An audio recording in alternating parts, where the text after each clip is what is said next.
Hello, everybody, and welcome to Atheist Sunday School, your one-stop shop for everything Atheist Sunday and school. And boy, do we have a show for you today. Today we are covering 1 Timothy chapters 4 through 6 with Landon Noll. Hello, Landon. Good morning, good afternoon, or good evening, depending on your time zone and latitude, or pound bang Landon if you're in the chat. Wait, what?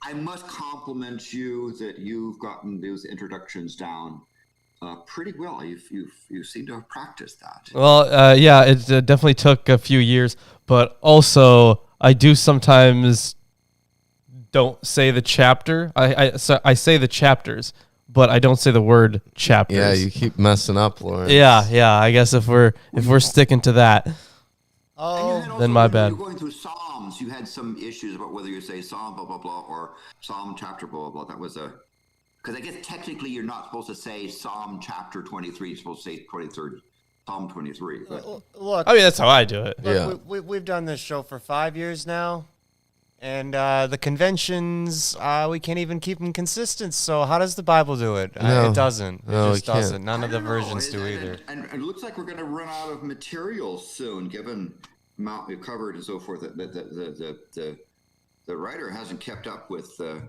show, so That's good. They have not. back in the writer's room and make some more chapters. No, that's scope Look at creep, this. Landon. We don't need. There scope are creep. some more chapters. Right at the end. There's the Book of Mormon. The Book of Mormon, that's right. That's a whole bunch of extra chapters. That's another testament of Jesus Christ. True. I learned that from the Church of Jesus Christ of Latter-day Saints. Wow. Yeah, I learned it directly Looking from them. forward to that. Wow. Yeah. He actually added Smith added a couple of books there. That was some pretty interesting stuff. So Yeah, I think Book of Mormon stuff will definitely be fun. But I'm also excited to get into Revelation. Yes. I think that's going to be the most fun. And before we get there, I really should message a few people. One of them being Pen Guy. And Thank you. Yes. Thank you very much. That is very much appreciated, Hallie. Palm Sunday. So hi, The $1.99. Hi, Ryan. Hi.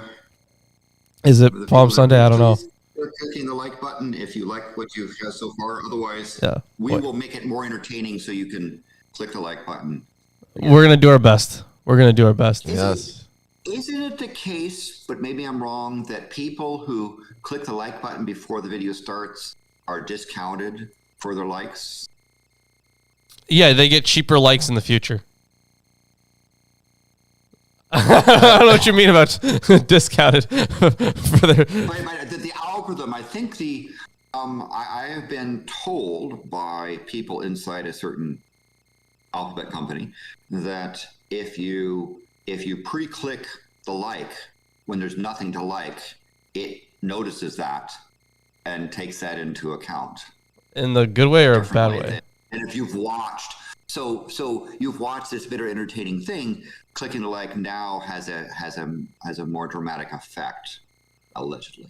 Everyone, unlike and then re-like. Well, see, the problem is, what if they unlike and just forget to re-like? Well, what have you done? Just click twice. Yeah, But listen, like when you're shooting a zombie, Double click. you double tap. Right? True. Yeah. That is true. That is in the rules. And can someone translate what Tomer No. wrote? No. No, I'm sure Tomer could. Maybe if Isaac were here, he probably could as well. That's either a B or a V. And then the Yud's probably silent. I'm assuming. Usually the Yud's silent. I don't know. You know what isn't silent? These false teachers that we're going to learn about today. Yeah. Dear. Apparently, they're very loud and annoying, and the author of the pastorals felt the need to talk about it. Now, we did have a reference to them before. It wasn't super in-depth or anything, but I think we did have a reference last week to them. Oh, Is it behold. It's probably behold. Yeah, isn't that's it? why I didn't recognize it Because you've never seen the word it behold. bears no resemblance to any Hebrew I've ever seen. Yeah. Okay. Incredible. Fair enough. Well, thank you very much, Tor. It's a good thing. See, if he said it in Greek, I would have been like, "Hey, that's behold." Yes. And now, I assume you covered this last Sunday, but just in case Kent Hovind is watching, Timothy did not write this book. Well, no. The thing is, it was purportedly written by Paul to Timothy, but Paul did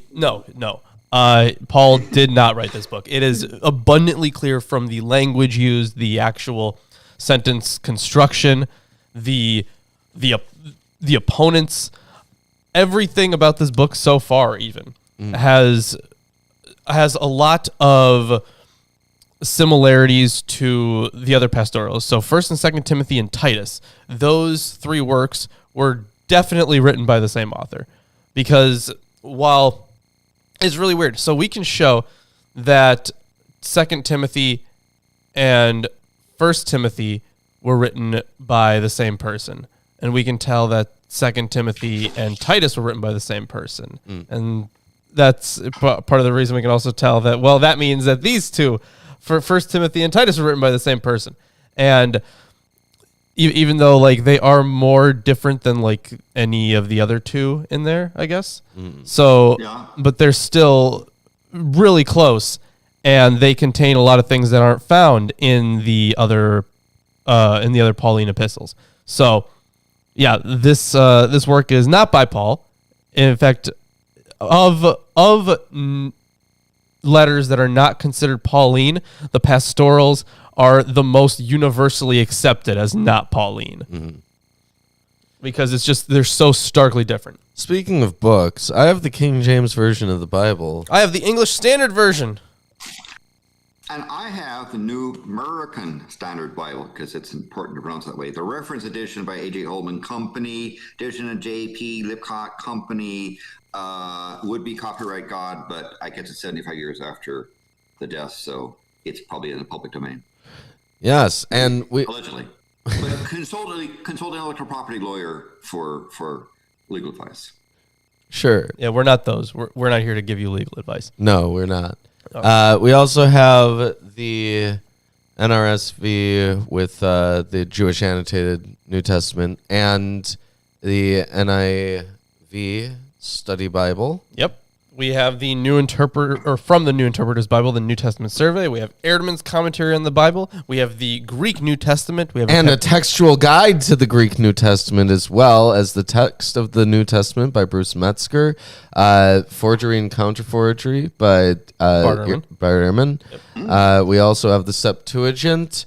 We have the complete works of Josephus. We have the text of the New Testament from Allen and Allen. and the Oxford Companion of the Bible. And also, And the Historical Jesus in Context. how did we... We're not going to leave out the Hermenia commentary here. No, we're not. From the Hermenia commentary series, we have on the pastoral epistles from Hans Conselmann and Martin Debellius. Yes. And of course, And don't you have some Jewish commentary on this stuff too, someplace? Yeah. Well, I mean, the yeah, Jewish Annotated New Testament. yep, Yeah. and the Oxford Guide to the Bible. Yeah, that's Jewish. Yep, Sure. the total Oxford Jewish commentary. Yep, that's it. Yeah. Absolutely. It's important to get all these perspectives in there when looking at the Bible. So we're chapters 4 through 6, as you said. Yep, and we are And finishing again- it today. Yes. And again, it is a common thing for me to hear some people claim that Timothy is a book written by Timothy, which is obviously wrong. But What? Right. But Landon, what are you wearing today? I am wearing something that I won in a spinny wheelie thingy. Well, that's what we're about to do. We're about It is lost in transmission. Damn straight. Hold Yes. text loss in transmission. Someone on our list of people may win that shirt or any shirt. Yeah, really that we any have. shirt. It really depends. If you've already won all the other shirts, Maybe you could get like a hoodie or something. no, I just Sure. see. Here's the thing: whenever Landon, or at this point Ellis as well, whenever they win, since they've won every shirt, we've had to commission new shirts just for them. We should I have an entire drawer full of atheist T-shirts, but you could have the same thing because either you can put yourself into the Spinny Wheelie raffle slot, or you could go to the actual Teespring store and buy them with 100% certainty. Yes. Damn straight. And on that note, how about we give away a shirt and Spinny Wheelie. Let's go round and round. Loud. I'm gonna turn it down. This way. Not up. It goes that way, yes. Oh. Oh my gosh. Is it Landon? You know, it might be. It might be Landon. Yeah, take a look. Actually, See, Let's I can't read that from here. Oh well, good because Yes, it hasn't it spun is. according to So- this yet. Hold on, Oh. you're on a delay. It's let's- Landon. It's Landon. Yeah. Negotiate Wow. afterwards for a hoodie or some sort of thing of an existing pattern, unless you have a T-shirt idea. Oh, that we'll you make want something to. up that you'll like. Yeah, okay? I Let know, us- right? Let Tell us her. make it up. No, listen.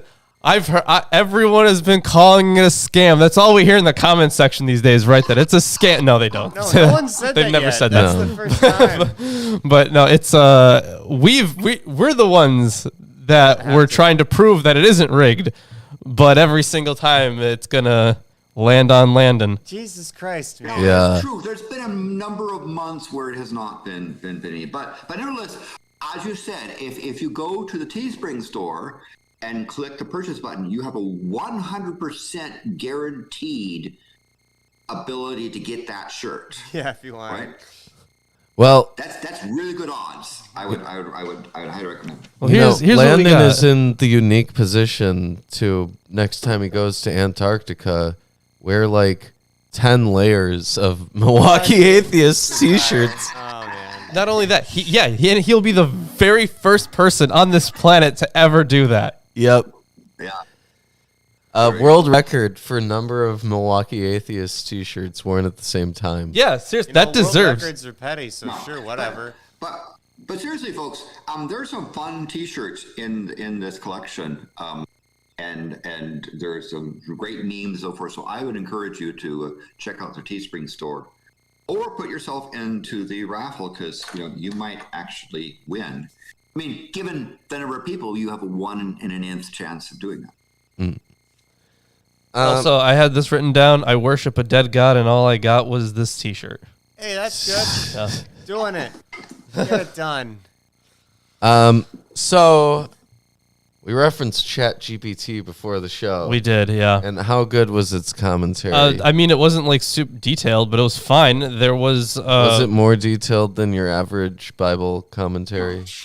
Probably have to ask. Is it more detailed than this? Well, than the NIV Study Bible. and this? It's not as detailed as the Jewish Annotated Bible, No.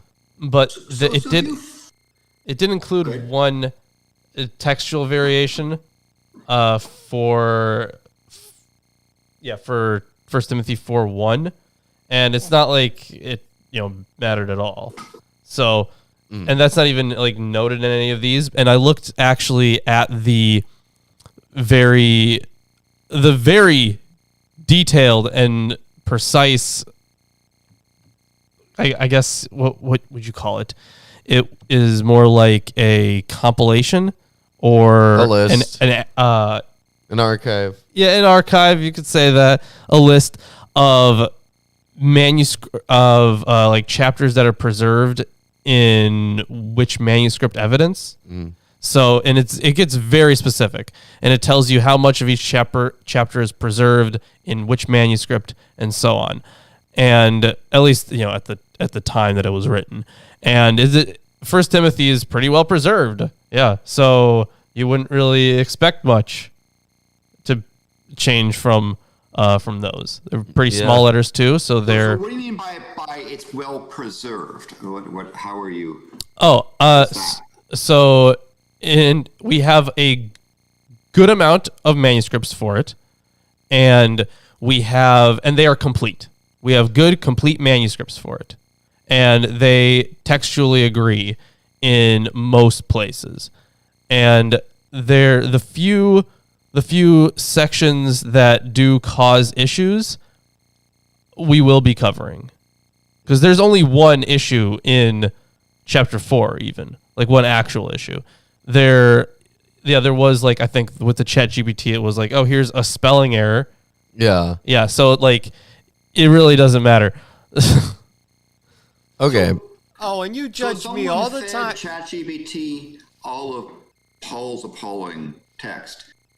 Do you think it could produce a new Paul book of the Bible? Probably. Forge a new Paul letter? Yeah, it probably could. Let me see. You're going to see? Okay. Write an epistle in the style Of Paul of Tarsus. Paul of Tarsus. All right, let's see what it comes up with. It's too racist. Grace and peace to you in the name of our Lord Jesus Christ. I give thanks to God for you, my brothers and sisters, and for the faith that you have in Christ. As an apostle of Jesus Christ, I am eager to share with you the good news of salvation and the message of hope that comes through him. I write to you today to encourage you in your faith and to remind you of the love and grace of God that is available to all who believe in his name. I know that you face many challenges and struggles in your daily lives, but I want to remind you that you are not alone. The Lord is with you, and he will never forsake you. Wow. As I reflected on my own life and the many trials that I have faced, I am reminded of the words of our Lord, who said, in this world you will have trouble, but take heart, I have overcome the world. These words are a source of comfort and strength. It just keeps going. Yeah. That is pretty good. That would be first GPT chapter 1. Yeah. We should do that. We should just like for kicks have it write a Bible. Oh man. That would be right. Chapter so forth, and then do the commentary on it. Shit, you guys wanted an end to that Ahikar chapter? There's a way to get an answer, or 16 or whatever. True, because we have no creative writers in our audience. Yeah, I guess not. You're all lame and not creative. Anyways, let's hop into chapter 4. Yeah, let's do that. So, which my book says that chapter 4 is on your discipline. Yes, and then you upheld here. So, chapter 4. Now the Spirit speaketh expressly, that in the latter times some shall depart from the faith, giving heed to seducing spirits and doctrines of devils. This is translated demons elsewhere. Yes. Mine says demons. Or demonic teachings. What about those demons? That was at the end of verse 1 there. Yeah, is it daimones? Yeah, it is daimon. Well, yeah. So it's of demons is that part, but then yes, it is. It's teachings of demons. Yes. Yeah. Yeah. So I presume that the prophecy this verse alludes to is being fulfilled given this program. I guess so. Speaking lies in hypocrisy, having their conscience seared with a hot iron. Ooh. Who carry a brand on their conscience. With a branding iron, as I say, yes. Forbidding to marry, and commanding to abstain from meats which God hath created to be received with thanksgiving of them which believe and know the truth. Vegans. Does this mean that is this Paul having a screed against vegetarians? Kind of what it sounds like. So no, far. but the KJV translates foods as meats. So yeah, it would be the same. Yeah, it's abstinence from foods. They're referring to Jewish dietary practices. Yeah, foods is the right. Yeah. Yeah, so abstinence from Foods foods is attested here directly in 1 Timothy 5:23 and Titus 1:1 indirectly. It derives partly from the same motivations as the sexual asceticism and partly from traditional ritual and other customs. This kind of continence can assume very diverse forms, so fasting, abstinence from wine, and vegetarianism. Most of the attestations are derived from the same source, from the same, they mention other sources, like for information for these sects. Incidentally, asceticism with regard to food is also a characteristic of the Colossian syncretism of a, do you remember when we went over Colossians? We we talked about their opponents in that book. So of a Judaizing Gnosticism. Yes.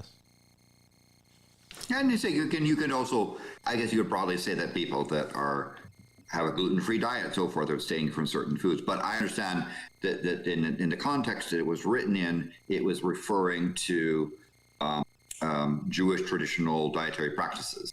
Mm-hmm. But as we continue on, it does appear to possibly refer to animals, as it goes on to say, "For every creature of God is good, and nothing to be refused, if it be received with thanksgiving, for it is sanctified by the word of God and prayer." Okay, so because of these things that they are forbidding, right? Mm-hmm. So you have abstinence, you have abstaining from foods, stuff like that. The argument here is like, no, this stuff was created for us to indulge in. And yeah, that is a very... Why else would it exist? Yeah, that's a very interesting... Like, I get where that argument's coming from. It's but pretty hedonistic. It is. It's not very Pauline. Exactly. It's not Pauline is the thing. Yeah, so on the other hand, I'll have to beg to differ from the author because there are certain things that are probably disgusting, even though they can be eaten. Not all critters should be ate with gratitude. I mean, there's some disgusting things out there. Yes. So the study Bible notes this unbiblical asceticism arose out of the mistaken belief that the material world was evil. Right, yeah. A central belief of the Gnostic heresy. It's also a central belief of Paul, isn't it? Yes, I think so. He talks about how the ruler of this world, I'm pretty sure it's Paul, right? He talks about it, where the ruler of this world is Satan. He agrees with that, and how this isn't the life you should be concentrating on. Isn't it? Or am I mixing it up with other things we've read? I think it's fairly in line with Paul. Like, the thing is, it's all in hopes of the next life is what he said you should be fighting for, right? Right. You shouldn't care about this stuff at all. Right. So, obviously, they weren't super specific on who they were talking about. And that really doesn't help us at all. Unless it's manual labor. You should care about doing manual labor, according to Paul. Right. So the author frequently uses the same weapons with which the philosophers attack the sophists. It is questionable whether certain other passages may be justifiably interpreted as heresy polemics. Thus, for example, it is very doubtful whether one can draw conclusions about the Christological errors of heretics from formulations like 1 Timothy 2:5 and 3:16. There are two possible ways of explaining why the author's polemic did not designate a particular group more clearly. You know what I'm actually thinking? Yes. I'm thinking that he's talking about a whole bunch of groups or a whole bunch of people, that they're not talking about one single group. Right. Yeah. That's what I think. I think so. And that the general thing is on people who use abstinence of certain foods to elevate their piety or to, claim that people who don't are less, less pious or less. How does the Catholic Church interpret this? Well, Isn't there the case where the Pope decided that people who were fishing needed to have more economic value, and so decreed that people have to eat fish on Friday? Is that what happened? I I'm asking this because I was told that the eat fish on Friday thing was a successful lobbying attempt by people in the fishing industry, because there was sort of they were suffering, and so the Pope decided that Catholics should eat fish on Friday, and that was now. Whether that's true or not, I will leave up to scholars and historians. I'm just asking that as a question. I don't know about that, but I do know that when the Catholics went to South America, they encountered an animal called the capybara. Yeah. And the capybara is basically a giant guinea pig. It's raised as a meat animal, right? You raise it, you slaughter it, you eat it. Super docile, very Water, easy pig to train. Nice and hairy. Yeah, it's Quite a friendly animal. Anyways, they apparently liked this so much that they had the Pope declare it a fish. What? Yeah. That's insane. So That sounds fishy to me. yeah, absolutely no regard for science, okay?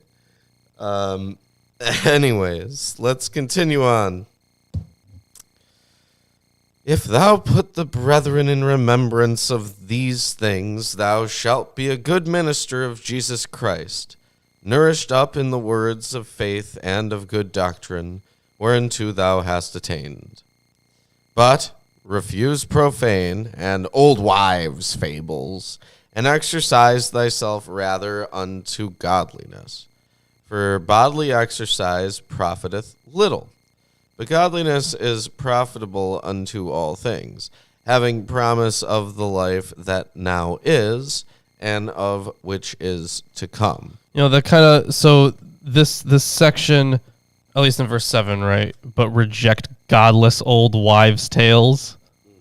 So I think earlier on in the book, according to this, it was old wives' tales, literally old womanish myths. Yeah. So if we go back to 1:4, they use we talk about the myths of old women.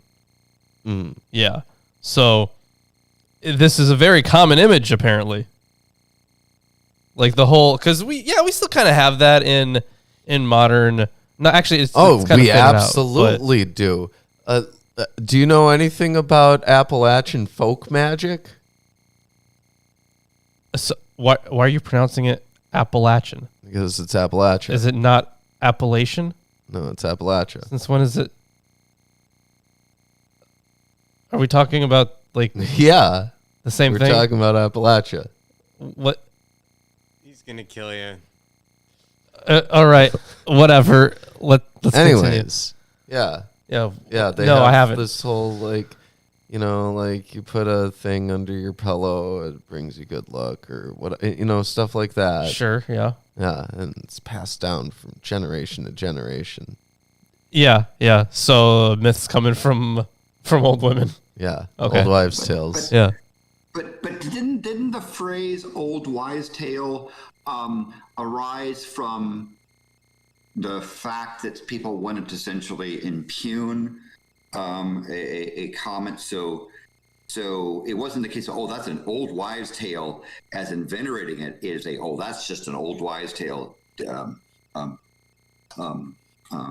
refuting it or. Yeah.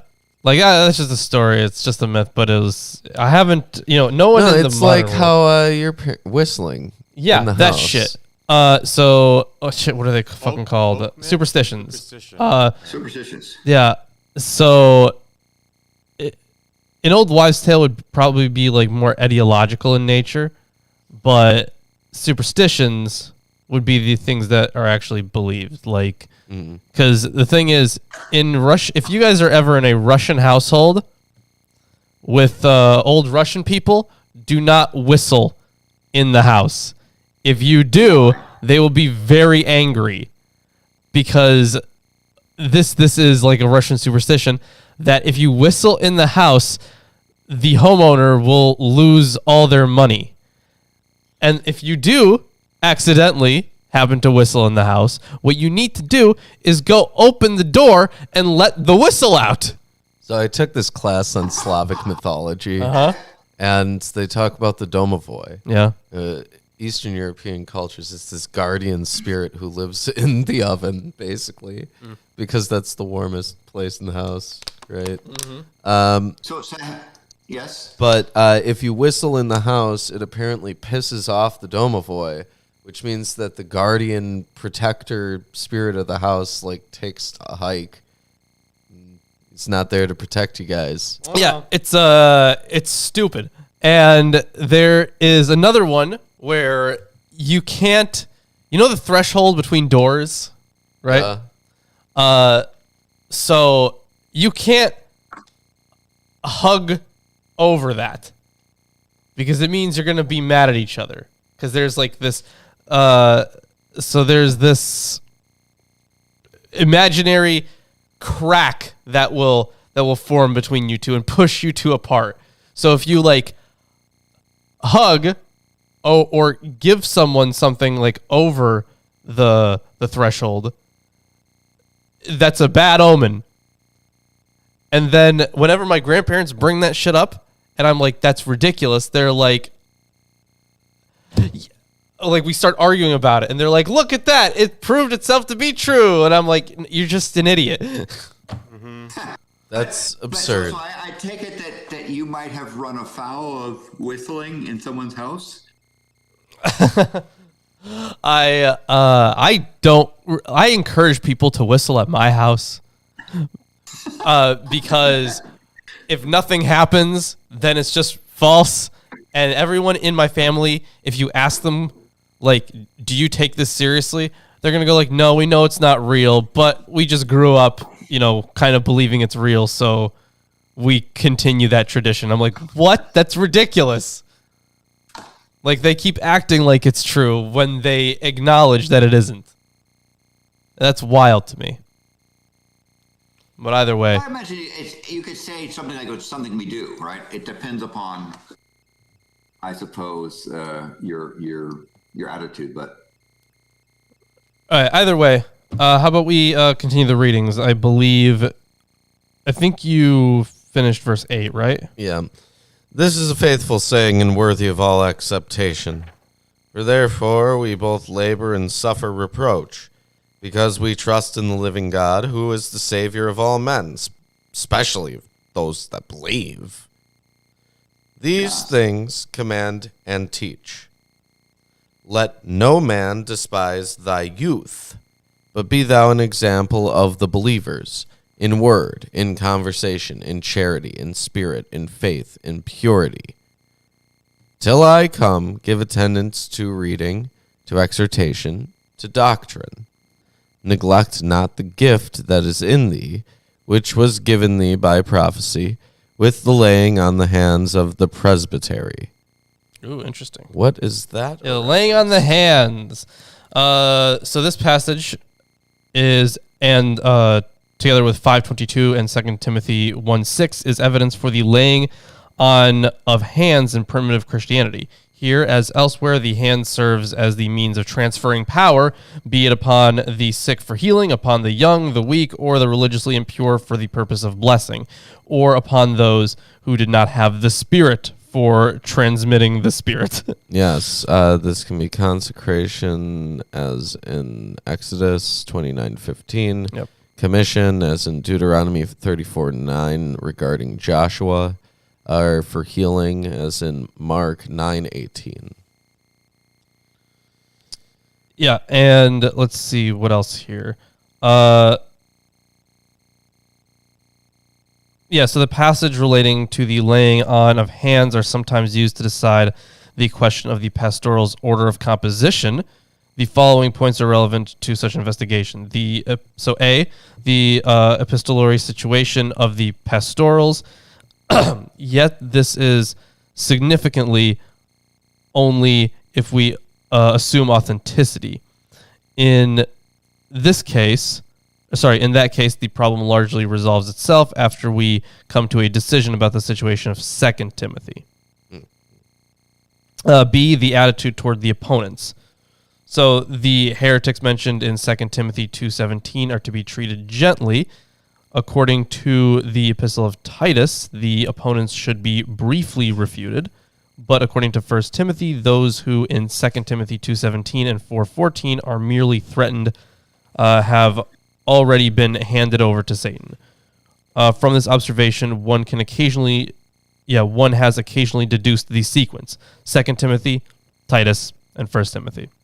In 1 Timothy 4:14, the laying on of hands is based on the authority of the assembled presbyters. In 2 Timothy 1:6, on that apostle.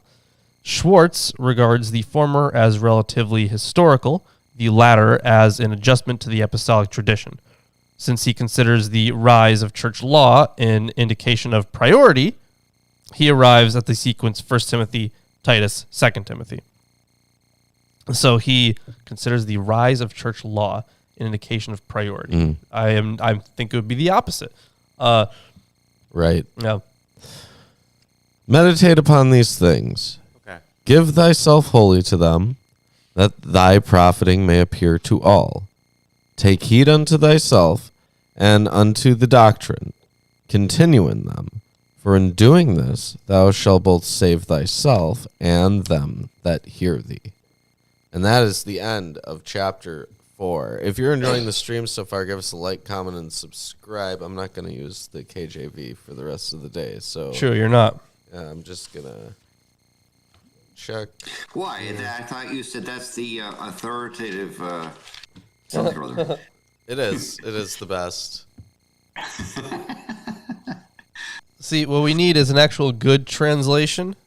Oh, Paris! Oh, Holy shit! well, Thank With you. the $49.99. You know, Paris doesn't comment much, but does this a lot, and I mean, I appreciate it. That's Yeah, awesome. That is definitely. fantastic.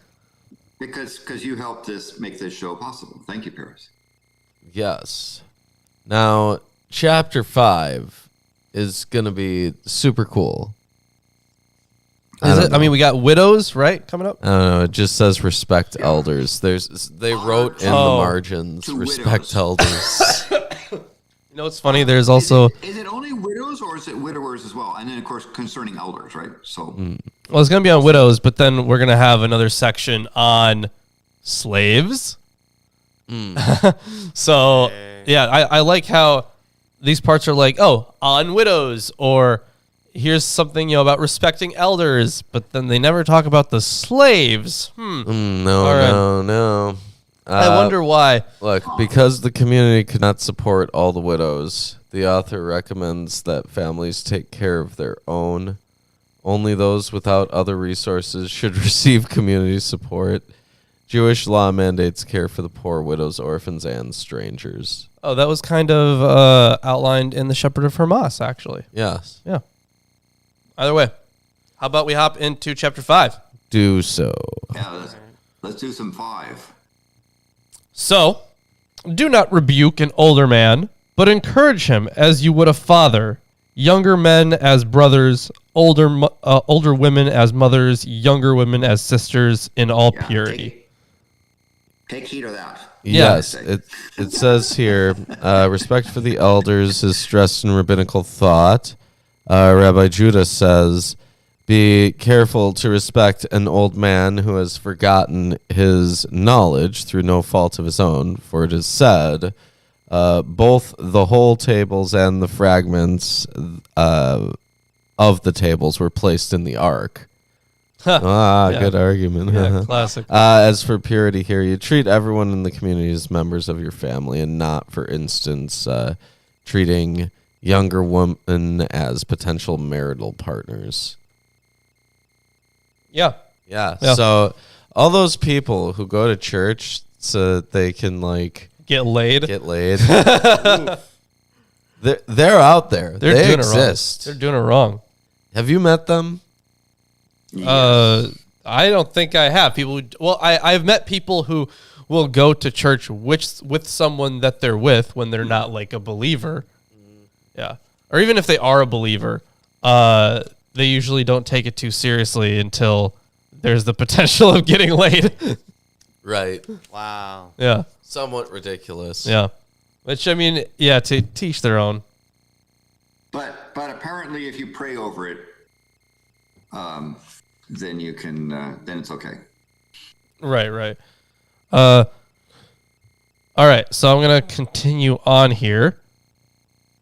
Widows were particularly vulnerable in ancient societies. Well, we because no pensions, government assistance. I understand that works. I'm gonna continue. So make sure you honor widows who are truly widows. But if a widow has children or grandchildren, let them first learn to show godliness to their own household and make some return to their parents. Wow, did we just do a no true widows? Yeah, no true widows. For this is pleasing in the sight of God. She who is truly a widow, left all alone, has her hope on God and continues in supplications and prayers night and day.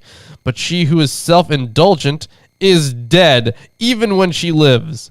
Command these things as well, so that they may be without reproach. But if anyone does not provide for his relatives, and especially for members of his household, he has denied the faith and is worse than an unbeliever. So, I want to pause you there. So the real widow, a woman who has no family support. The Mishnah and subsequent rabbinic texts list numerous practices designed to protect widows, e.g. Ketub 4:12 specifies that even if marriage contracts in both Jerusalem and Galilee lacked the clause, you will dwell in my house and derive support from my property so long as you are a widow in my house. The deceased husband's estate is nevertheless required to support the widow. The real widow here is contrasted with a widow who lives inconsistently with the exhortation of previous chapters. This is such a weird sentence. Honor widows that are truly widows, No fake. or that are really widows. It's like give precedence to the people who are like actually like super in need. Yeah. So that is interesting. So the language here it literally just repeats itself. Is Paul suggesting a means-tested charity? Apparently. Yeah, apparently. It does seem that way, because saying that well, someone who merely doesn't have a spouse but has grandkids. Yeah, someone should be able to take care of them. But it's not Paul, because Paul would say that you should just give things to people indiscriminately. You should, yes. He basically said that, yeah. Pretty explicitly. So continuing on here, let a widow be enrolled if she is not less than 60 years of age. Oh my God, he's actually setting one up here. Okay. This is considered an advanced old age. Well, yeah, but they're really setting something up here. Having been the wife... Wasn't 60 years old age pretty old in some, like ancient? Yes. Yeah. See, there's some rules about marriage here. Did you finish verse 10? Well, no, not yet. And I didn't even finish verse 9. So let a widow be enrolled if she is not less than 60 years of age, having been the wife of one husband, and having a reputation for good works. If she has brought up children, has shown hospitality, has washed the feet of the saints, has cared for the afflicted, and has devoted herself to every good work. Yeah, so the saints here, it's a designation for church members. It just means performing practices, willingly performing humble services for them. Yeah. This is the only use of the term in the pastorals. It may reflect a move away from seeing all members as saints to a restricted use of the term. It's not clear if these widows are themselves counted among the saints. Just read one more verse here. All right, but refuse to enroll younger widows, for when their passions draw them away from Christ, they desire to marry.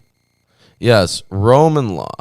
The Lex Papia Poppaea, promulgated by Augustus, expected all widowed women under 50 to marry again.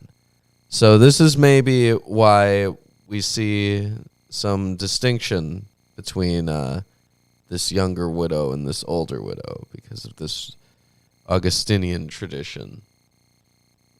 Man, that is very interesting, actually. So I wanted to point out here the use of the term enroll.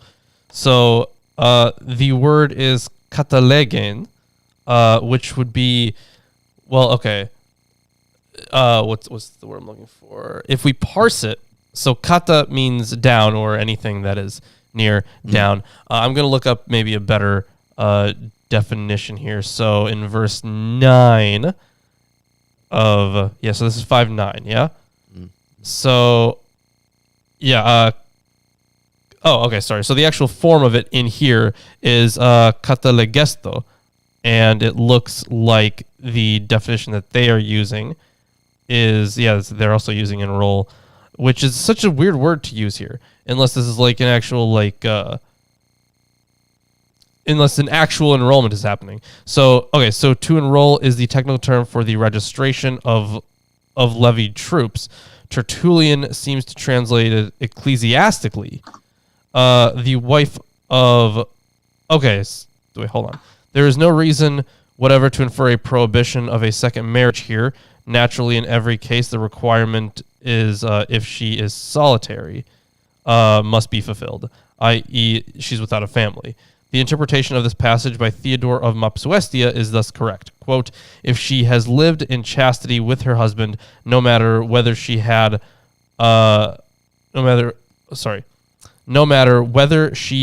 had only one or whether she was married a second time. See, that doesn't, so it looks like the use of the word enroll there might literally be into the, for the clergy, but that's how Tertullian interpreted it. I don't know if that's how the author here is doing it. What it looks like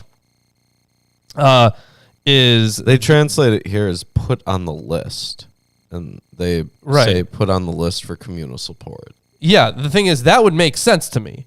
For communal support would make more sense. That's what I'm thinking, because they're literally telling you the qualifications of this person. Like they have to be over 60. And they need to be able to hit all these, all these things that widows ought to do, right? So it really seems. I'm going to look up other possible definitions of this word, because enroll is kind of weird here. But doesn't also this text giving people an out to say, well, she wasn't fully faithful to her husband, and therefore we can get out of it because reasons, right? Isn't that giving them an excuse to ignore a widow? Yes. And, there are many excuses to ignore a widow in this chapter. Yeah, good qualifier there at the end. But, so I must say that there's a fun little group called E Clampus Vitus that do a bunch of charitable stuff, and they also often put up monuments about interesting historical things.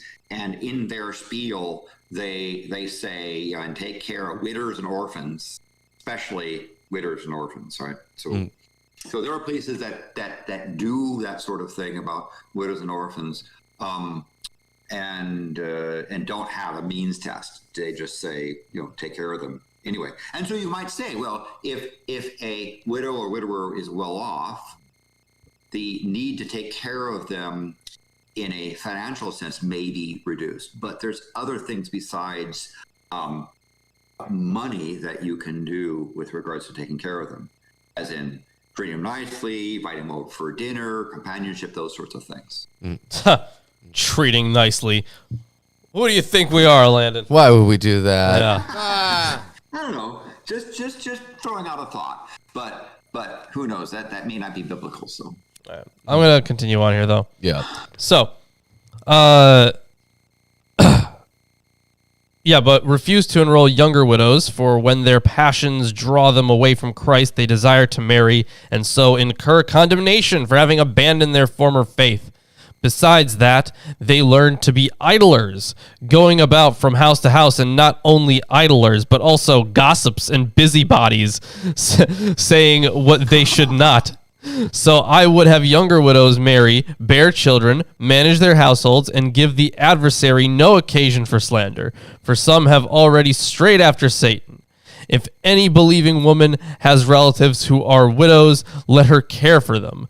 Let the church not be burdened, so that it may care for those who are truly widows. Yes. So it is literally communal support from the church is what people are being enrolled in here. So on these widows, there's a part of the Talmud. It just says Sot 22a offers differing views of the gadabout widow, from the claim that she brings destruction on the world to Rabbi Johannan's insistence that she teaches confidence of the bestowal of reward.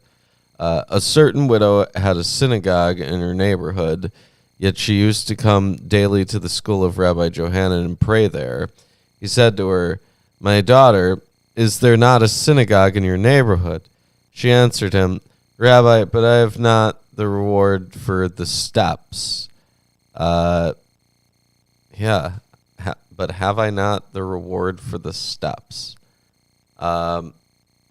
This gossips, Hebrew lashon hara, literally evil tongue. It doesn't really give me much more detail there. Okay, so she's like expecting to be doubly rewarded for taking an extra long trip to go somewhere to pray. Oh, how nice. Yeah. All right. Gonna continue on here. Let's see. Let the elders who rule let the elders who rule well be considered worthy of double honor. Yes, all elders were expected to exercise leadership and teach and preach, and all were to receive honor.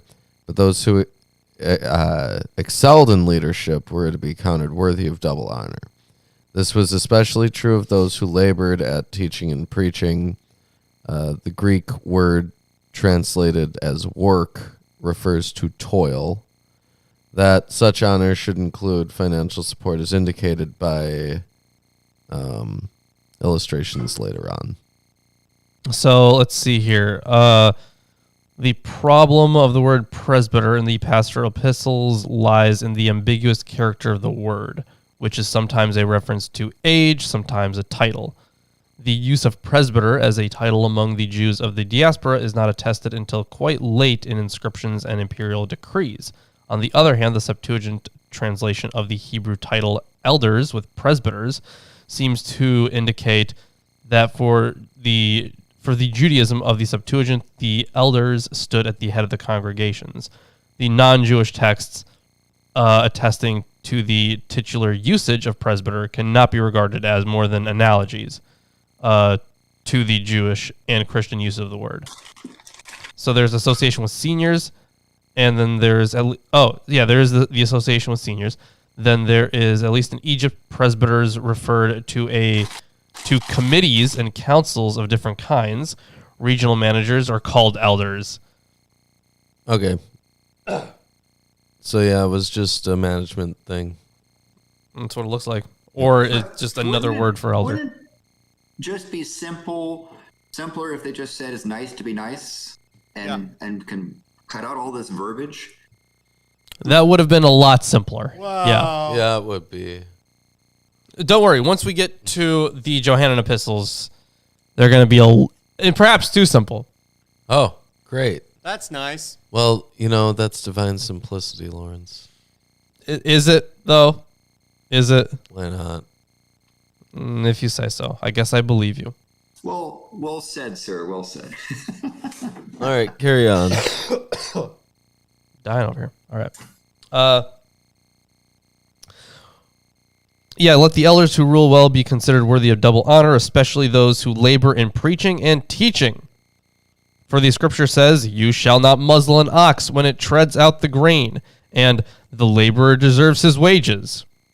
What are these quotes That's from? a reference to Deuteronomy chapter 25, verse 4, which is a book full of odd sayings. Let's put it that way. That is true. Do not admit a charge against an elder except on the evidence of 2 or 3 witnesses. Call back to Deuteronomy again. As for those who persist in sin, rebuke them in the presence of all, so that the rest may stand in fear. In the presence of God and of Christ Jesus and of the elect angels, I charge you to keep these rules without prejudging, doing nothing from partiality. Do not be hasty in the laying on of hands. Paul is speaking of the ordination of an elder, which should not be performed until the candidate has had time to prove himself. Sure, I guess. But then this isn't just for that. This is just for acceptance into communities other than just for the elders. Yeah, because they're talking about the whole community. If you say, let them who rule well be considered worthy of double honor. Well, this is for everybody to have this understanding. In the NIV is that the ones who are ruling are the elders, because they were the ones who would be put in positions of leadership. Right. But this is to be understood by the whole congregation, is what I'm saying. Do not be hasty in the laying on of hands, nor take part in the sins of others. Keep yourself pure. No longer drink only water, but use a little wine for the sake of your stomach and your frequent ailments. This is in parentheses. Okay, so a parenthetical comment in Paul's discussion of elders. Yeah, this person says that that Paul is the author. In view of Timothy's physical ailments, and perhaps because safe drinking water was often difficult to find, Paul advised him to drink a little wine.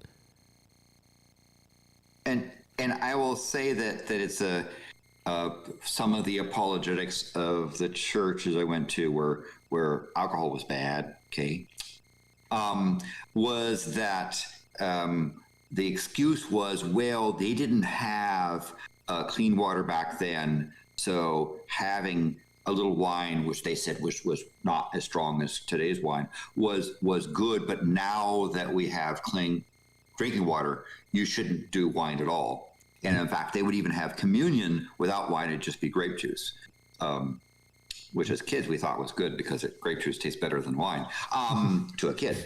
But anyway, it's interesting, this whole polemic around abstinence and the movement. The temperance movement was a religiously promoted movement, which ended up in the debacle of the Prohibition era.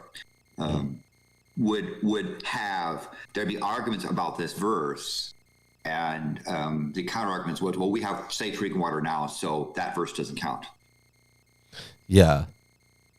Or another thing, they could say that this only applied to Timothy, so you're not Timothy, so it doesn't matter. Well, it says here, Talmud says, rabbis taught asparagus brew is good for the heart and good for the eyes, and needless to say, for the bowels. If one uses it regularly, it is good for the whole body. But if one gets drunk on it, it is bad for the whole body. Since it is stated that it is good for the heart, and we infer that we are dealing with a brew of wine.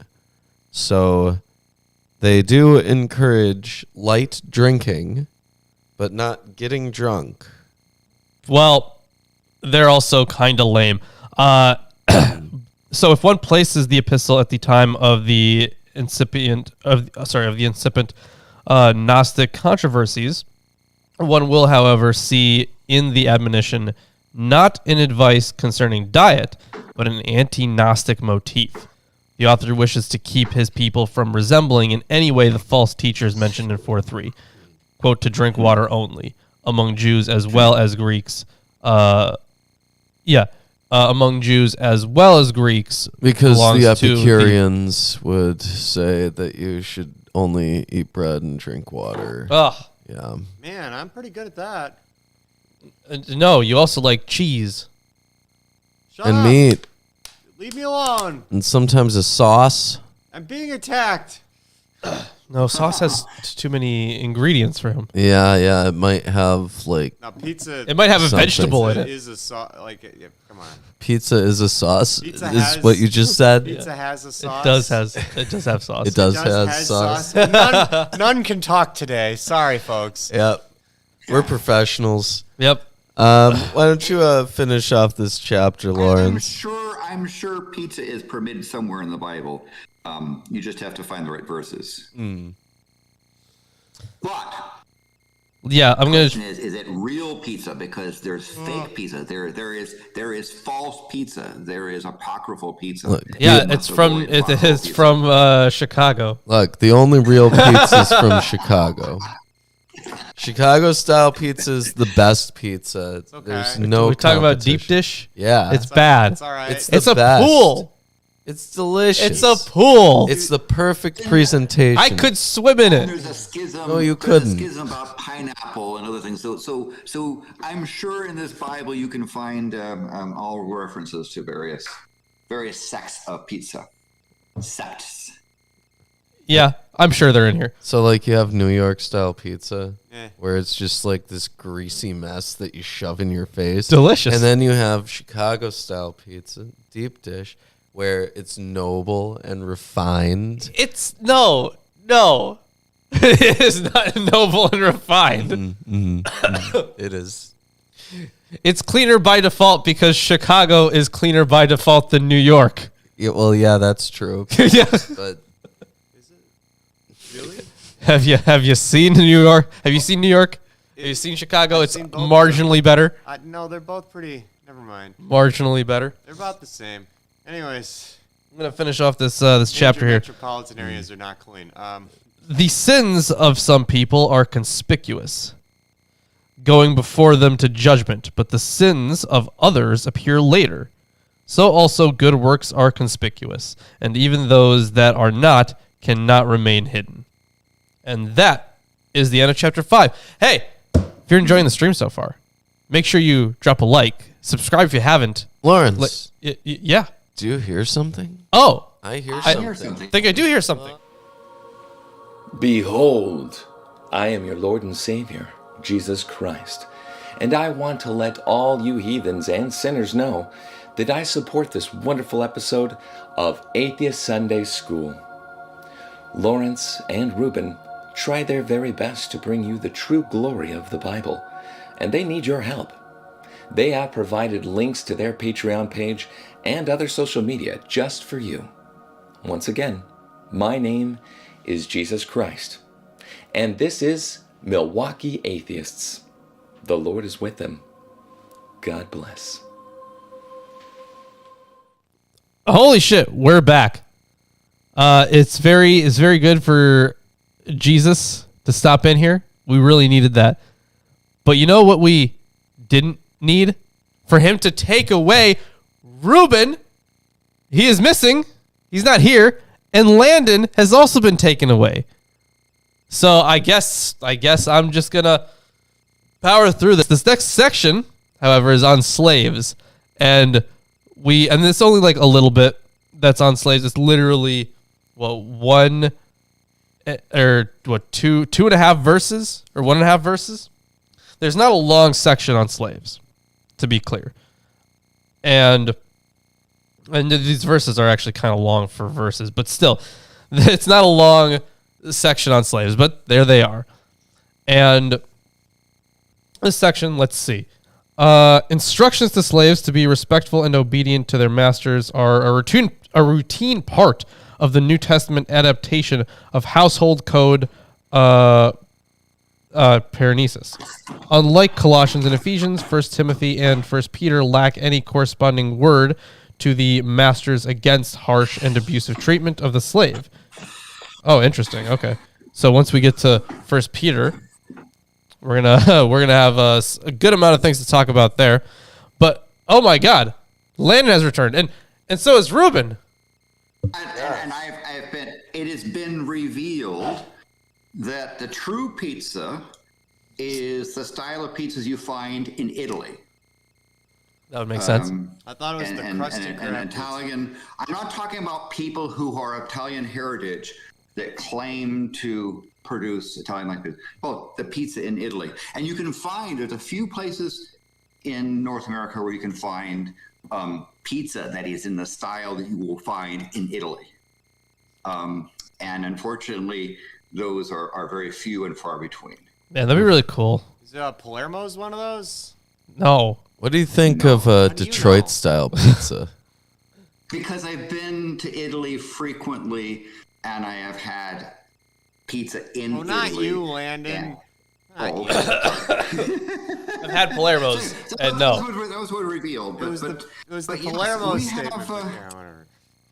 We have this last chapter that is, my book says, controversial questions, curl riches, the good fight. But it contains some pretty disgusting things.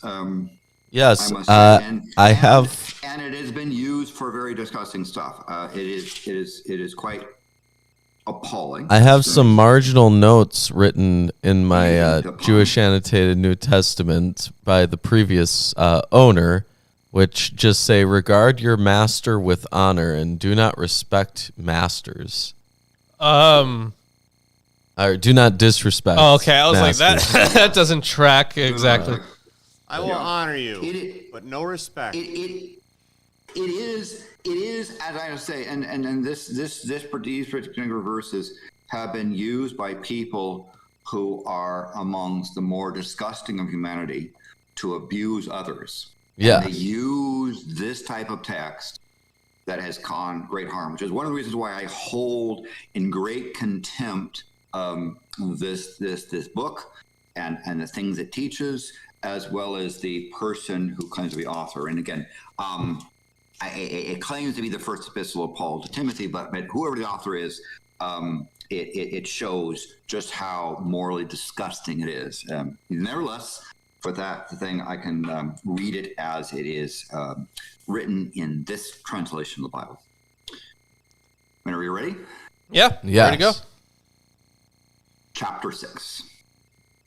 Let all who are under the yoke as slaves regard their own masters as worthy of all honor, so that the name of God and our doctrine may not be spoken against.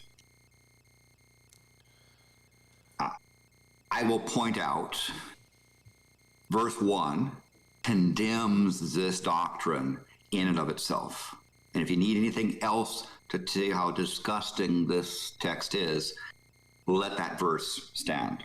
I mean, I'm guessing here that a theological reading of this would be like, well, in the same way that, because they pointed this out even in the Gospels as well, that they would use slave and master imagery to portray the greatness. It's gonna get worse. Oh, is Landon, it? Okay. Keep going. Well, yeah.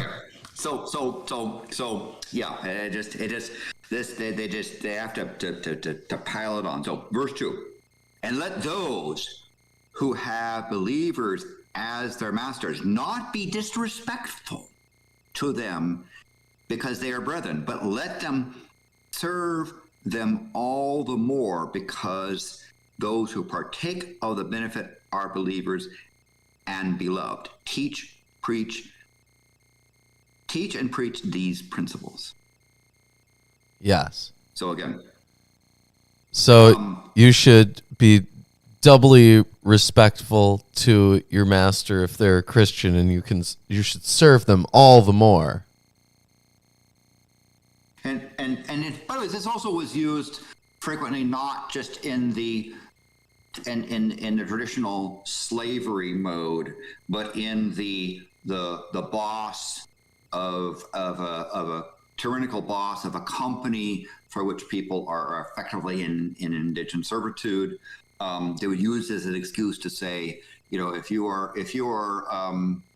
suffering under someone, but that someone is godly, you should be nice to them. And again, if you need to have anything condemn this work, there you go. Yes, it's better, right? Because they can't. The person couldn't just leave that alone. They've got to dig themselves into the pit of poo deeper. So I want to point out that nothing in the New Testament ever condemns slavery. It only speaks positively about slave owners. Yeah, that is true. There will be one verse or one section in Philemon, because it's written to, I believe, to free a slave, but that's just the one slave, but everything else has been a general rule. So, Right. You'd make an exception for this one slave, but there's no criticism of the institution of slavery. Just look at the congressional record for those lawmakers trying to resist the disruption of slavery, using verses like these as an excuse. Again, so verse 3. But wait, verse 3 is one that I underlined as a kid. So verse 3 says, "If anyone advocates a different doctrine and does not agree with sound words, those of our Lord Jesus Christ, and with the doctrine conforming to godliness, he is conceited and understands nothing, but he has a morbid interest in controversial questions and disputes about words, out which arise envy, strife, abuse of language, evil suspicions." And verse 5 says, "And constant friction between men of deprived mind and deprived of truth, all suppose that godliness is a means of gain." So, how's that for anyone who doesn't agree with Christianity is just the worst, right? Conceited, understands nothing, just morbid interest in controversies and arguments about nitpicking, and the only thing that they produce is bad things, right? Yeah, there's and again, go ahead. So this last section here in verse 5.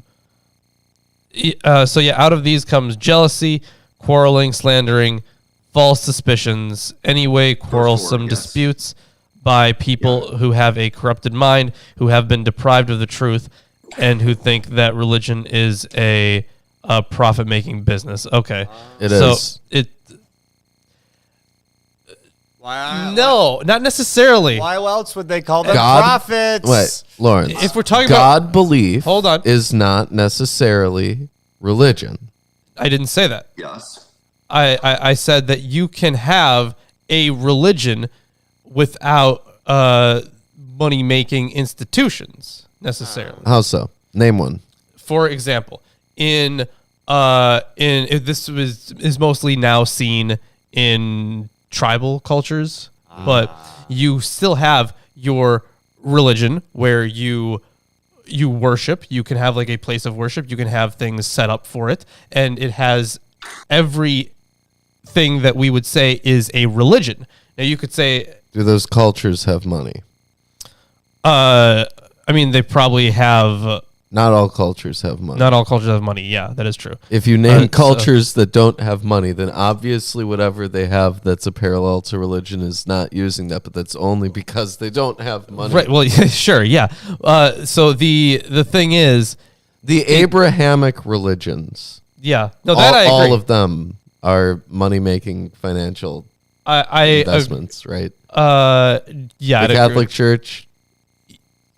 Yeah, well, it's more for them. It's more than just a financial investment. For them, it's how about Taoist stuff in Japan?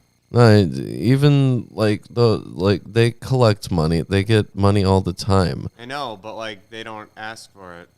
Or I guess they do. Well, They do. They ask for donations. They don't ask for specific amounts. Yeah, and then Buddhists too. In order to even survive, they kind of do have to go ask for money.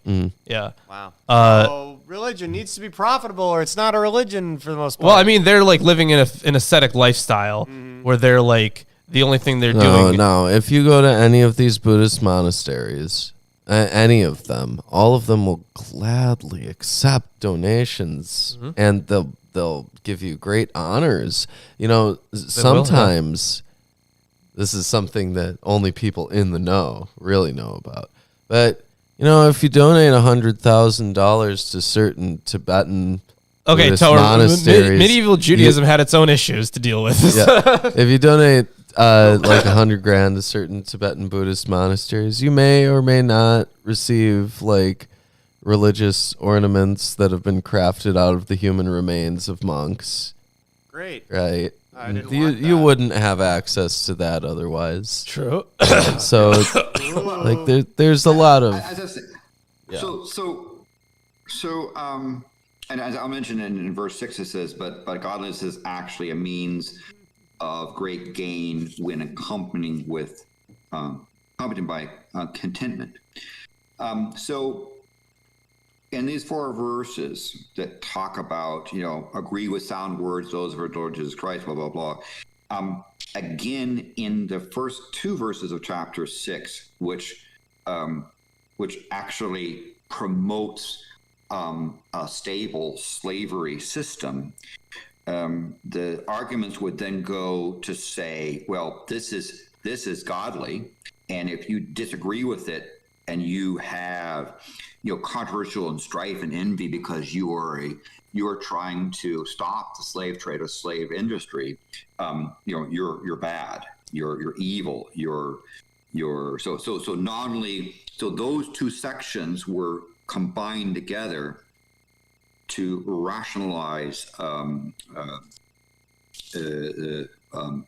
abhorrent practices where people were considered property. And again, you know, it is just one of the disgusting things in this book, and I just let the words, you know, condemn themselves. So I think that one, if you are a believing Christian, there is at least around this one, there is a very easy way around the moral problem that is raised here. The pastorals are not authentic. It's a very easy way to just discount them entirely, even though they're canon. It's a very easy way to discount them entirely, and I think still be theologically sound. Sure, I think that's a good thing, because you know, understand my disgust is not for the entire text. There's some really nice things in here. I think there's some really important lessons here.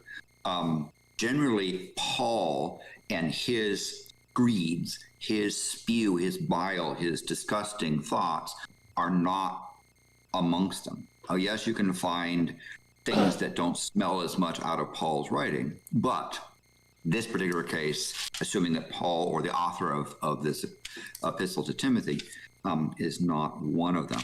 And so you have to end up picking and choosing, which means that also means that you can't then take this thing literally, or you have to engage in this interesting apologetic calisthenics to explain this and what it means. I wonder what Kent Hovind's stance on slavery is. I am scared to find out. Does he believe that biblical slavery should be reintroduced to society? He might. He'd be like, no, we can't be mean. We can't be too mean to them because that would be horrible. But no, owning people, I don't see a problem with that. I'm a libertarian. I'm a sovereign citizen. Would those want to make this country a so-called Christian nation want to repeal the constitutional amendment against prohibition slavery? Some of them. if they want to make this a Christian nation, this is pretty strong evidence that slavery is considered not only good, but proper slavery is even better. So, well, yeah, you can't have bad slavery. That's bad. Oh yeah. There might be some who talk about Ken Hovind's compound and how some people are treated there. They might think that Ken Hovind takes some of these verses literally. Yeah, probably. Another way. Let's continue. Allegedly. Allegedly, yes. Yes. So let's go on to verse 7. For we have brought nothing into the world, so we cannot take anything out of it either. And if we have food and covering, with those we shall be content. By the way, this was used. This verse has also been used to rationalize how people are treated in jails, where they basically say you have the right to food and covering, but everything else is a privilege, right? Ridiculous. And if you want to see that, go to Alcatraz, the park, and you'll see in the text that they quote this verse in particular as a rationale for how prisoners were treated. So anyway, verse 9. But those who want to get rich fall into temptation and a snare and many foolish and harmful desires, which plunge men into ruin and destruction. For the love of money is a root of all sorts of evil, and some, by longing for it, have wandered away from the faith and have pierced themselves with many a pang. So see, that's a good teaching, that last part. But it's not really been practiced all that often. no, not at all. By the way, the notion of people often misquote to say the love of money is the root of all evil. It's for the love of money is a root of all sorts of evil. Yeah, get it right. Is the actual. Dun, dun, dun. Wow, everyone misfucking quotes that. On the dangers of wealth and the concern with contentment, see a vote for 1. Ben Zoma would say, who is rich? One who is satisfied with his lot. As is stated, Psalm 128:2, if you eat the toil of your hands, fortunate are you, and good is to you. Fortunate you are in this world, and good is to you in the world to come. Sorry, just one thing here. The Greek for that verse. Yes. It says here that it is the root of all evil, of all bad things. Huh. It does say that. See. So the Greek says it, but Yeah. the English Bibles do not say money is the root of all evil, even though the Greek says money is the root of all evil. Bad things. Yeah, Ridiculous. I mean, it would be plural, right? So all evils, but whatever. It's easier to say it this way. This is absurd. Wow. Moving on. Yeah. Keep reading, Okay. Landon. Verse 11.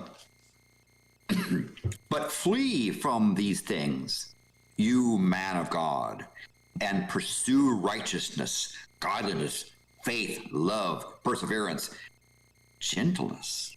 Wasn't that nice? Fight the good fight of faith. Take hold of eternal life, to which you were called, and make good confession in the presence of many witnesses. I charge you, in the presence of God, who gives life to all things, and of Jesus Christ, who testified the good confession before Pontius Pilate, that you may keep.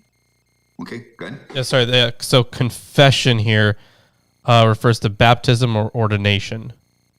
The reference to the calling seems to indicate that the former is meant.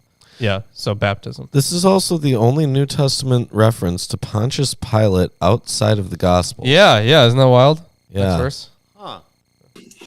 There is, by the way, a whole interesting bit of stuff about Pilate in sort of I think it's Catholic faith about Pilate becoming a Christian and almost getting to sort of stain or at least the attitude towards things. And there's like a mountain in Switzerland outside Lucerne that's actually called Mount Pilatus, where apparently Pilate, the legend has that Pilate came there and became a Christian, confessed, and became a holy person and stuff. So there's interesting stuff about Pilate there. I don't know whether those sorts of things or folk tales are accepted by the church, Catholic Church or not, or whatever, but there it is. Probably. They love old wives' tales. Yeah, right. It could be. It is, but it is interesting to look into some of that stuff about this tales around Pontius Pilate. But verse 14, as I said before, Pontius Pilate, that you keep the commandment without stain or reproach until the appearing of our Lord Jesus Christ, which he shall bring about at the proper time. He who is blessed, and the only sovereign, the King of Kings and the Lord of Lords. How can Kent Hovind be a sovereign citizen if Christ is the only sovereign? That's funny. Well, understand that sovereign citizens aren't sovereign. They're a citizen of the sovereign, maybe? Maybe. It's hard to tell with that logic. But anyway, who is blessed? Blessed and the only sovereign, the King of Kings, the Lord of Lords, who alone possesses immortality and dwells in unapproachable light, for whom no man has seen or can see. To him be the honor and eternal dominion. Amen. So I guess Except for this that time. discounts Moses. Yeah. Yeah. So wait, what verse is that? That's 16?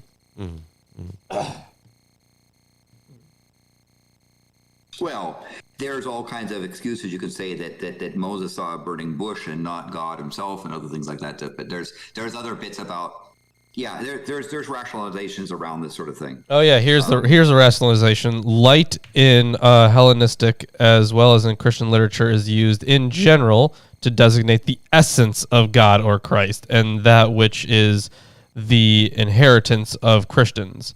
Here, however, refers to the place where God lives.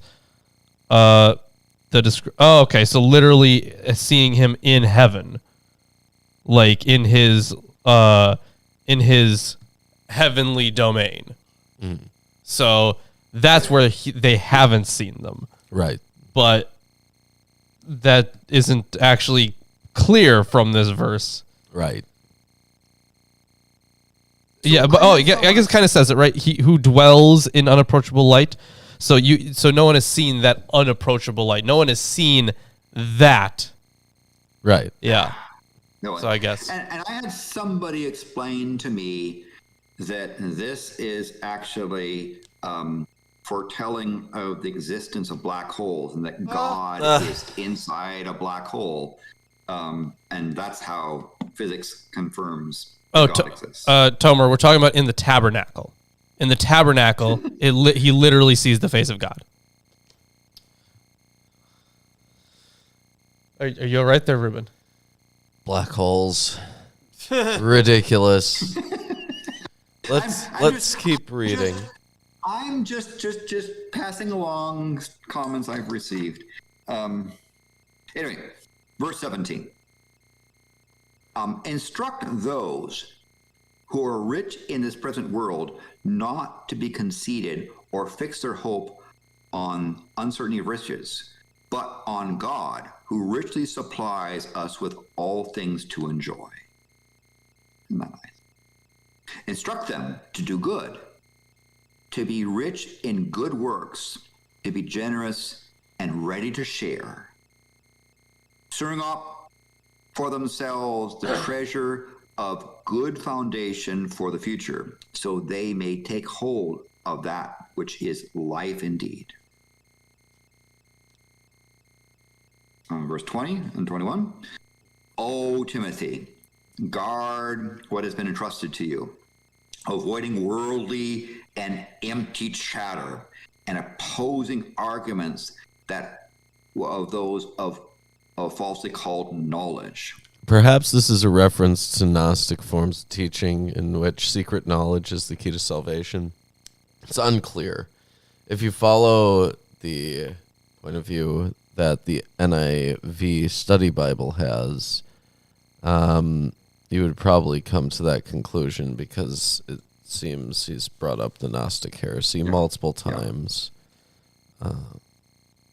Anyways, that's not the end. So the worldly and empty chatter opposing arguments of what is falsely called knowledge.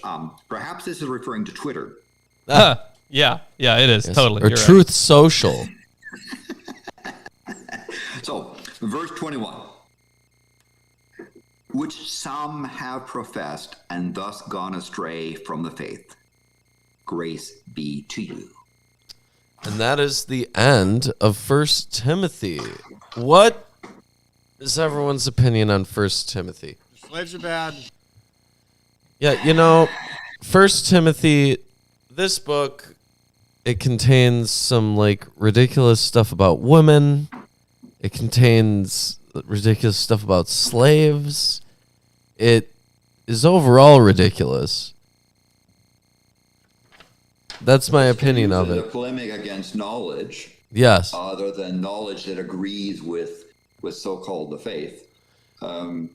It's a very, it is in the style of some of the spew that Paul puts out. So in that sense, if it's not written by Paul, it certainly seems to be written by somebody influenced by Paul. Oh yeah, definitely. Right. Well, I would rate it at 3. I'm not going to give it a 1 because at least it's something different. Oh, it's not lists. But I'm going to give it a 3 because it's not fucking lists. I'm going to give it a, you know what, a 1.00 repetent. Wow. So here's the thing. I thought that... I know that on one hand, from the actual, would I read this again type of thing, for anything other than... Rereadability, 0. No, you can use it to argue against Christians. Ooh, yeah. It is a piece of literature. It definitely is one, yes. It is one of the pieces of literature. Yes. Well, I think... What score do you give it, Lawrence? I think that some of it was really kind of interesting, and maybe this is just I didn't mind hating this. I didn't totally hate reading this one itself. It's not written in the worst way. It has a bunch of horrible things in it, but it's not written in the worst way. I feel like this writer is honestly, as a writer, better than Paul. He which of course isn't saying that much, but he's not because Paul likes to repeat himself a lot, and in many, many ways, too much, I would say. This guy has a little thing about it and moves on to the next. He lacks the tedium of Paul. Yes, there you go. Lacking the tedium Maybe of Paul. Paul had an editor.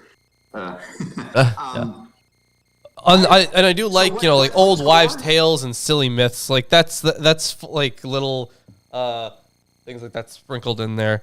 Honestly, I'd probably get I guess a 4. Wow. Yeah.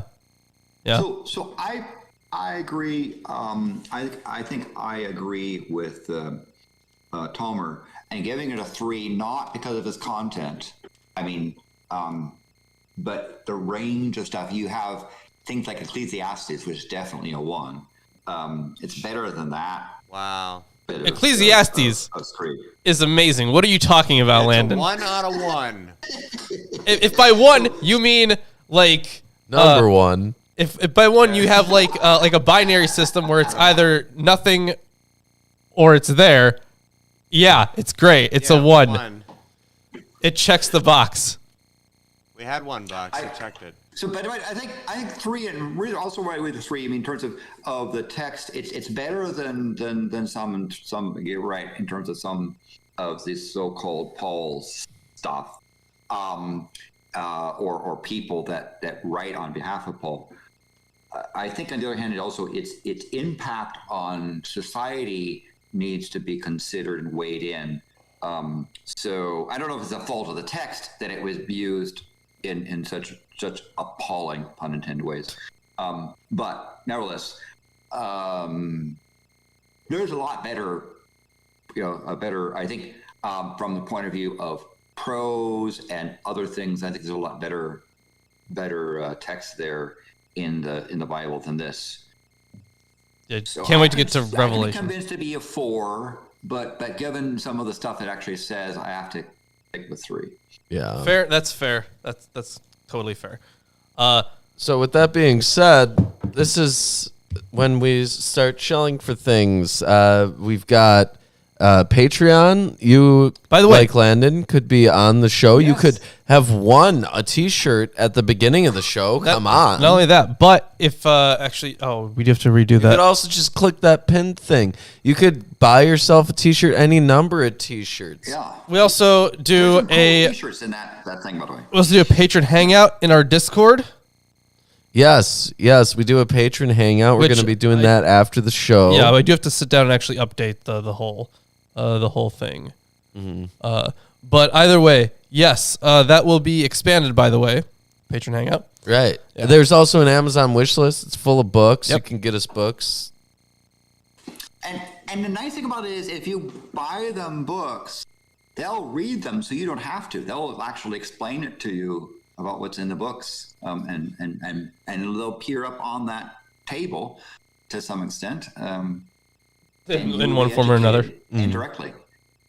Let's see. I think that's most of the shilling. All links are in the description. Yeah, Discord, YouTube membership. You can be a member on YouTube. Oh, thank you, Ellis. Thank you, Ellis. With the $19.99 huge, very nice woot. Yes. That is the weird sticker, man. I'm going to stop looking directly at it. And oh, my God. Lawrence, how are you going to celebrate Palm Sunday? I'm going to work. Wow. Yep, that's it's going to be a great day, guys. Get, you actually know what? No, I do have holiday one. pay? No. But so I usually work alone on Sundays because it's pretty slow. But you know what I'm going to do? You know what I'm going to put on at work on the TVs? What? WrestleMania. Wow. It is. So I watched, I just finished night 1 of WrestleMania today. I was here. I watched the last match. And it was pretty good. And I'm excited for night 2 of WrestleMania, and I'm going to watch that at work. Great. Thank you, Holy Paris. shit. After having, but Holy shit. Paris with the $49.99 again. That's crazy. You guys are insane. Are you kidding me? thank you. You guys have been drinking. By the way, I do think that the little cartoony thingies are fun. So thank you very much for whoever stuck those in. But in terms of viewing of stuff, I mean, having watched the video of silver being turned into gold. Yes, amazing, What else isn't is it? there to watch? There's nothing better than that. We literally turned silver to gold, guys. Come on. We're alchemists. And there was not a single camera cut. Nope. Yep. It was really good. And we might reveal how we did it so you could do it too. Never. No. We're gonna tell them how to make silver into gold. Which we will imply is the same way that we did it. Oh, of course. Yes. It's the exact same way. Anyways, Landon, anything that you want to show that you're up to before we end here? Yeah, I am allegedly going down to an alleged continent to stick myself into a place where the sun don't shine for 1 minute and 11 seconds, otherwise known as a total solar eclipse. And I will be enjoying the interesting and fun and impressive culture that is Australia. I will be also going up into Indonesia, visit a couple of volcanoes, and go by the island that has those Komodo dragon, those huge lizard things, and seeing those things, not being bit by them. They're dangerous. But that sort of thing, and then back and doing a train travel across the country, the continent, and then going up into the Queensland outback, and even allegedly hanging out with Red Eye in person. Oh, nice. Allegedly. Sounds fun. But that's only if my ground harness works, because I'm told by authentic Aussies allegedly that they only are able to stay in Australia because they use ground harnesses. And I will see you, assuming I don't get hit by a drop bear.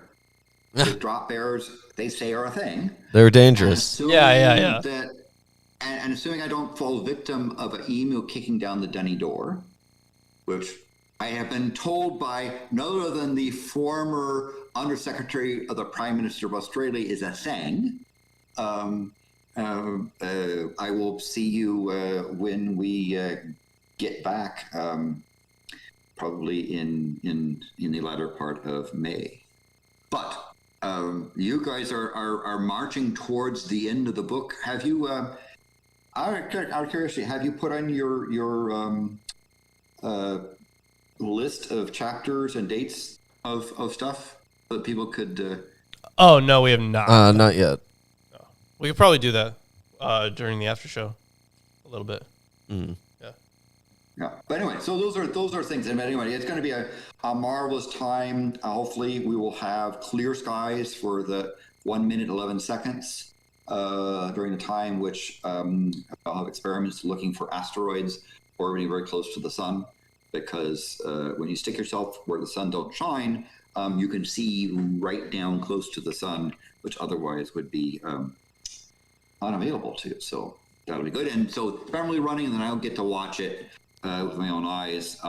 We're hoping that the sun will have a nice outburst when there's a total solar eclipse and you've got some like coronal mass ejection. You can see some extraordinary stuff spewing out of the sun. So its sun has given some pretty powerful flares in recent weeks, and has some extraordinary auroras. Even places like Tasmania have had remarkable auroras, aurora australis.